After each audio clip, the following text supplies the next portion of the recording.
इतनी तेज बारिश हो रही है, क्या करूं? ये कैब क्यों नहीं बुक हो रही? शुक्र है भगवान का हो गई, अब कैंसिल ना हो बस। बारिश और बढ़ती जा रही है, अब जल्दी से आ जाए बस कैब। ये है राधिका जो एक कंपनी में काम करती है। आज राधिका को किसी प्रोजेक्ट की वजह से ऑफिस में देरी हो गई, ऊपर से बारिश हो गई, वो भी बहुत मूसलाधार बारिश। इस वजह से राधिका को ना ही कोई ऑटो मिल रहा था और ना ही कोई कैब। सारे ड्राइवर कैब को कैंसिल कर रहे थे। एक कैब बुक हो जाती है पर वो शेयर कैब थी।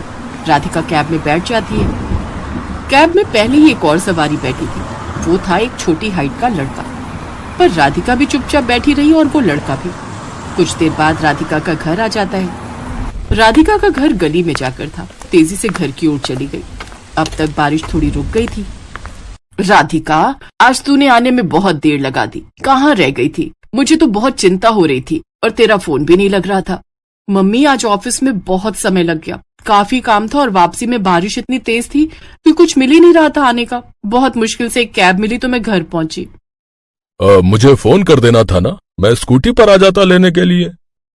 पापा, बारिश बहुत तेज थी, आप भी भीग जाते, इस वजह से मैंने सोचा मैं जैसे तैसे आ जाऊंगी। मम्मी, बहुत तेज भूख लगी है, मैं कपड़े चेंज करके आती हूँ, आप मुझे खाना दे दो प्लीज।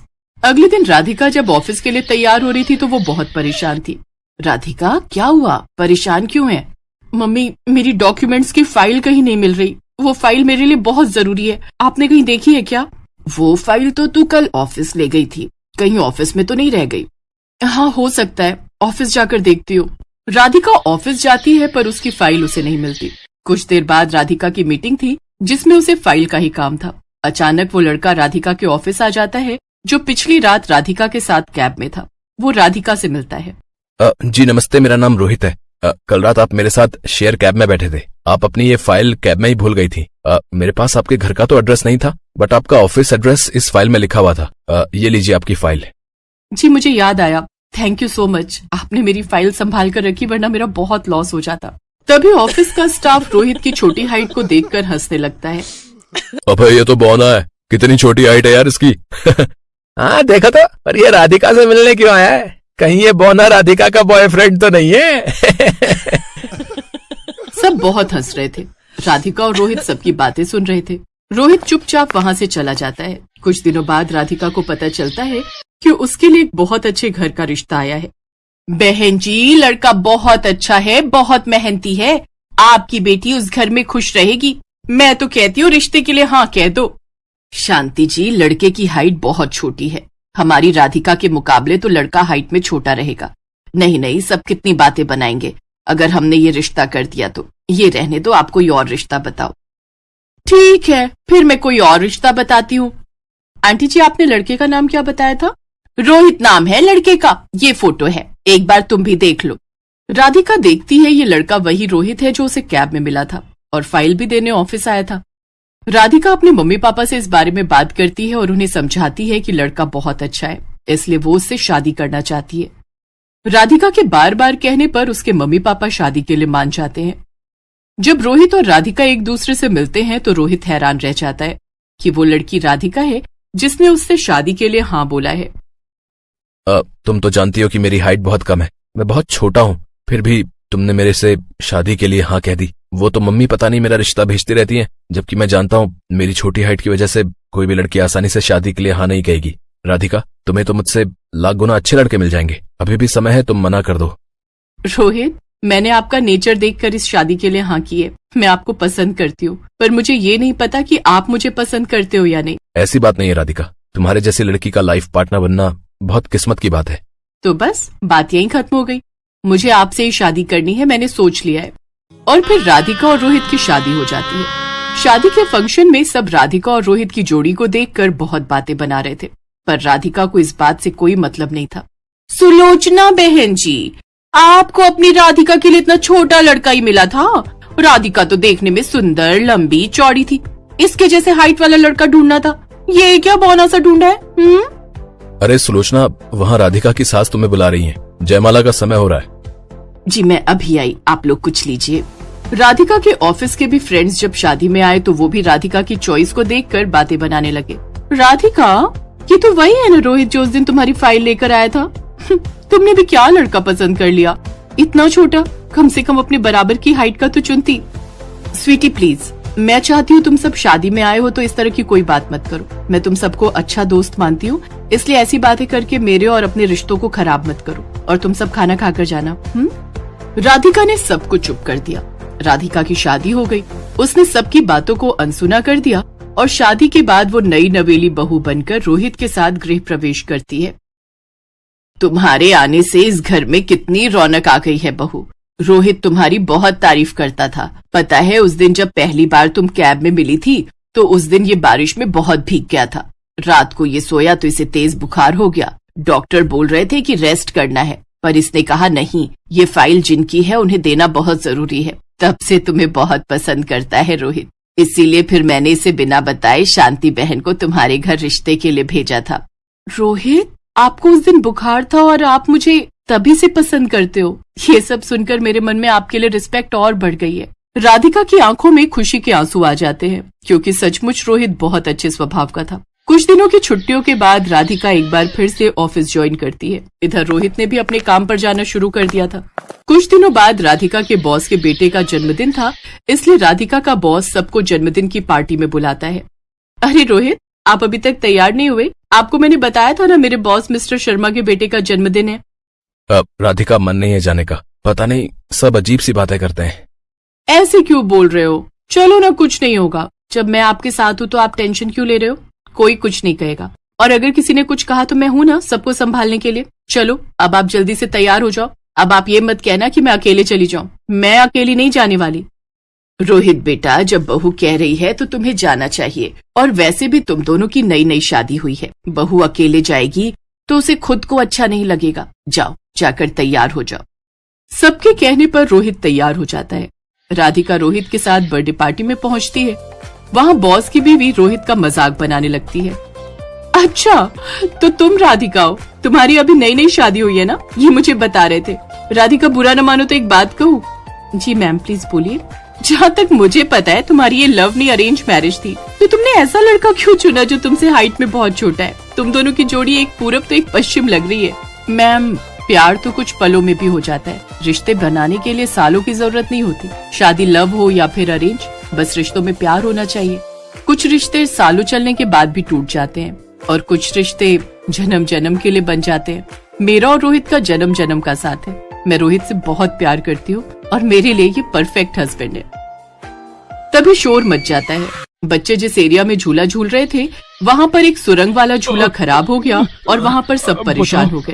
अरे कोई तो रास्ता होगा, मेरा बेटा सुरंग वाले झूले में फंस गया है, कोई उसे बचा लो। मेरे बच्चे को बचाइए, उसके रोने की आवाज आ रही है। वो घबरा रहा है, सुरंग बहुत छोटी है, वो फंस गया है उसमें। घबराइए मत, मैं सुरंग के अंदर जाऊंगा। आपके बेटे को कुछ नहीं होगा, मैं उसे कुछ नहीं होने दूंगा। मुझे पूरा विश्वास है आप पर, आप आशु को कुछ नहीं होने दोगे।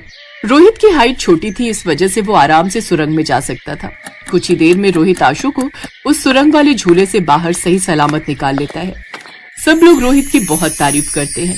ये कहानी यही सीख देती है कि हमें जीवन में कभी भी किसी के शरीर की बनावट और रंग रूप का मजाक नहीं उड़ाना चाहिए, क्योंकि कमियां तो बहुत मिल जाएंगी पर अच्छाई बहुत कम देखने को मिलती है।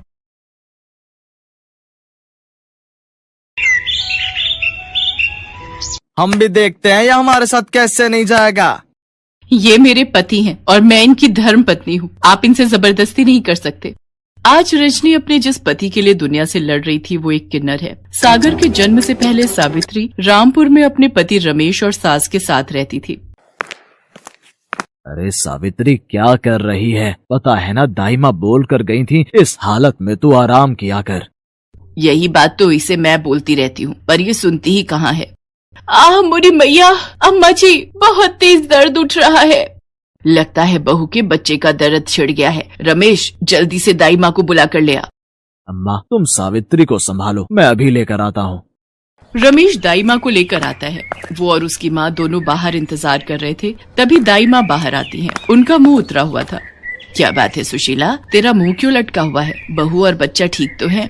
अब मैं क्या ही बोलूं अम्मा जी, तुम्हारे पिछले जन्मों का कर्म कह लो या इस जन्म की कोई भूल कह लो, तुम्हारी बहू ने एक किन्नर को जन्म दिया है। क्या? ये तू क्या कह रही है सुशीला? सावित्री बहू ने किन्नर को जन्म दिया है? सत्यानाश हो, जन्म भी दिया तो एक किन्नर को। अब क्या होगा अम्मा, हम तो पूरे गांव में मुंह दिखाने के लायक नहीं रहेंगे। मैं एक किन्नर का बाप कहलाऊंगा, ये हरगिज नहीं हो सकता। मैं अभी जाकर उस बच्चे की गर्दन दबा दूंगा। दाई माँ वहाँ से चली जाती है। रमेश गुस्से में सावित्री के पास जाता है और उस बच्चे का गला दबाने लगता है। नहीं नहीं, ऐसा मत करो। ये जैसा भी है, जो भी है, बदनसीब मेरी औलाद है। मेरी कोख से मैंने इसे जन्म दिया है। इसे मत मारो, छोड़ दो मेरे बच्चे को। रमेश, पड़ी रहने दे नासपीटी को इस नासपीटे के साथ। तू मेरे साथ आ। रमेश माँ के साथ बाहर जाता है। सावित्री उन दोनों की बातें सुन लेती है। देख रमेश, इस बच्चे को अभी हाथ लगाया तो पूरे गांव में शोर मच जाएगा। रात के अंधेरे में जब सावित्री सो रही होगी तब इस किन्नर को बहती नदी में फेंक देंगे। मैं अपने बेटे को कुछ नहीं होने दूंगी। मैं चली जाऊंगी यहाँ से। सावित्री अपने बेटे को लेकर वहाँ से भाग निकली और मंगलपुर गांव में आकर रहने लगी। सावित्री ने मजदूरी करके अपने बेटे सागर को पाल पोस कर बड़ा किया और उसकी कमजोरी दुनिया से छुपा कर रखी। सागर पढ़ लिख कर उसी गांव के एक स्कूल में पढ़ाने लगा। सागर गरीब बच्चों को मुफ्त में शिक्षा देता था। उन्हीं बच्चों में से एक बच्चा रजत भी था, जिसकी बड़ी बहन रजनी सागर को पसंद करती थी, पर सागर नहीं चाहता था कि रजनी उसके करीब आए।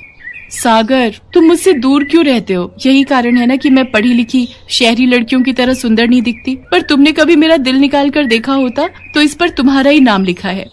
रजनी, बस है कोई वजह जो मैं तुम्हें नहीं बता सकता। इस कारण तुम मुझसे कोई उम्मीद मत रखो।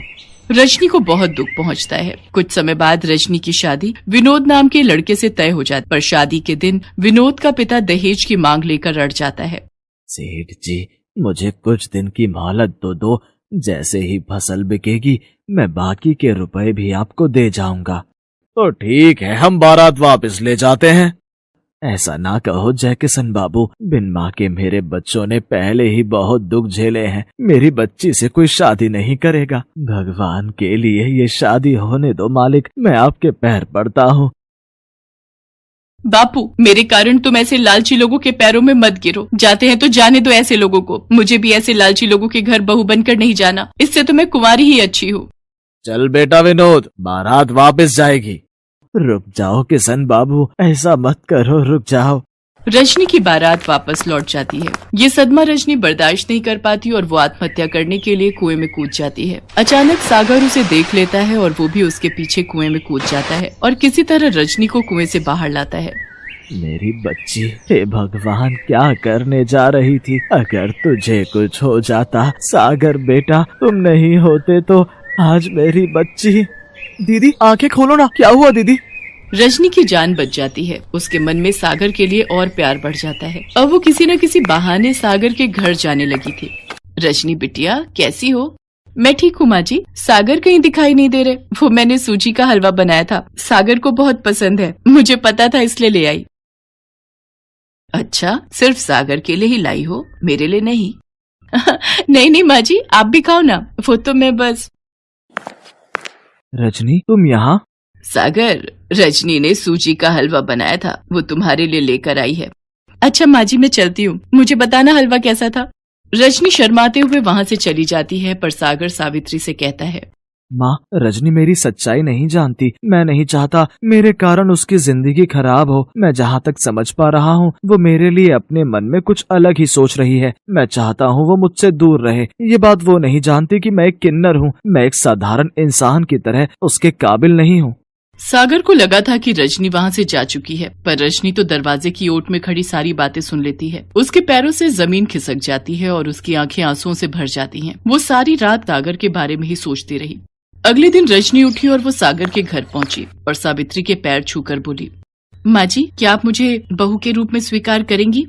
रजनी, तुम सागर के बारे में कुछ नहीं जानती। सागर, माँ जी, मैंने कल आपकी और सागर की सारी बातें सुन ली थी। सागर की सच्चाई जानने के बाद मेरे दिल में सागर के लिए और प्रेम बढ़ गया है। सागर मेरे लिए पूरी तरह से मेरे पति बनने लायक हैं। सागर का दिल बहुत साफ है। जो लड़का पिताजी ने मेरे लिए देखा था वो लोग तो लालची निकले। घटिया लड़के से शादी करने से अच्छा है सागर जैसे नेक दिल इंसान से शादी करूं। मैं सागर को पसंद करती हूँ और मैं उन्हीं से शादी करूंगी। जुग जुग जियो मेरी बच्ची, तुमने मेरे बच्चे की जिंदगी में खुशियों के रंग भर दिए। सागर को भी सारी सच्चाई पता चलती है। रजनी के अटूट प्रेम को देखकर सागर उससे शादी के लिए हाँ कह देता है और रजनी की शादी सागर के साथ हो जाती है। एक दिन सावित्री का पति रमेश उस गांव में आता है और वो सावित्री और सागर को एक दुकान पर खड़ा देख लेता है। सावित्री सागर के साथ घर की तरफ निकलती है तो रमेश उस दुकानदार के पास जाता है। भैया, ये जो अभी एक औरत तुम्हारे से सामान लेने आई थी, ये कौन है? ये तो सावित्री बहन है और साथ में उनका बेटा सागर है, स्कूल में मास्टर है, अभी अभी शादी हुई है इसकी। ये कैसे हो सकता है? मेरा बेटा तो किन्नर था, एक किन्नर पति कैसे बन सकता है? जरूर सावित्री ने इसके किन्नर होने की बात सबसे छुपा कर रखी है। अगर मैं शहर में किन्नर को जाकर ये सच्चाई बता दूं तो वो इसे उठा कर ले जाएंगे और बदले में मुझे अच्छे खासे पैसे दे देंगे। मेरे तो मजे ही आ जाएंगे। रमेश सागर का सगा बाप होने के बावजूद भी इतनी घटिया हरकत करता है कि वो शहर जाकर किन्नरों को सागर की सच्चाई बता देता है और उनसे बदले में 50,000 रुपए ले लेता है। सभी किन्नर सागर को लेने गांव पहुंच जाते हैं। रजनी उस समय अपने पिता के घर गई हुई थी। सब गांव वाले भी इस सच्चाई को जान जाते हैं। हाय हाय, मैं भी देखती हूँ तू कैसे हमारे साथ नहीं जाएगा। तू किन्नर है और हम तुझे अपने साथ लेकर जाएंगे। तेरे बाप को 50,000 रुपए दिए हैं, उसी ने हमें तेरी सच्चाई बताई है। मैं क्या करूँ माँ, कुछ समझ नहीं आ रहा। मेरा अपना बाप ही मेरे खिलाफ हो गया। मुझे नहीं पता था काला साया बनकर तेरा पिता तेरा दुश्मन बन जाएगा। बचपन में तो मैंने तुझे उससे बचा लिया था। हे ईश्वर, मेरे बच्चे को बचाओ। तभी रजनी आ जाती है और वो किन्नरों का रास्ता रोक देती है। अरे ये औरत तो पागल हो गई है। एक किन्नर को अपना पति कहती है। जब तक ये हमारे साथ नहीं जाएगा हम यहाँ से नहीं हिलेंगे। अरे हमने पैसे दिए हैं इसे यहाँ से ले जाने के। ये मेरे पति हैं और ये अपनी मर्जी से कहीं भी रह सकते हैं। तुम इनके साथ जबरदस्ती नहीं कर सकते हो। कानून के हिसाब से किसी को भी अपनी मर्जी से जिंदगी जीने का हक होता है और सागर और मैं एक खुशहाल जिंदगी जी रहे हैं। गांव वाले रजनी के साहस की प्रशंसा करते हैं और सब उसका साथ देते हैं। गांव वाले जानते थे कि सागर एक भला इंसान है। सब गांव वाले मिलकर पैसे इकट्ठे करते हैं और किन्नरों को पकड़ाते हैं। ये लो, हम सब गांव वालों ने 50,000 रुपए जोड़कर दे दिए हैं। अब तुम आज के बाद सागर को बिल्कुल भी तंग नहीं करोगे। हाँ हाँ, हम क्यों तंग करेंगे। अब जब हमारे पास पैसे हमें मिल गए हैं तो हमारा यहाँ रुकने का कोई फायदा नहीं है। पर जाते जाते मैं इतना ही कहूंगी, रजनी जैसी पत्नी जिसके साथ हो उसका कोई बाल बाका नहीं कर सकता। तुम दोनों हमेशा खुश रहना। मेरा आशीष तुम्हारे साथ है। चलो री चलो, बस निकल जाएगी, समय से शहर पहुँचना है। सागर सब गांव वालों का शुक्रिया अदा करता है और रजनी और सागर दोनों मिलकर सावित्री के पैर छूते हैं। सावित्री अपने बेटा बहू को गले से लगा लेती है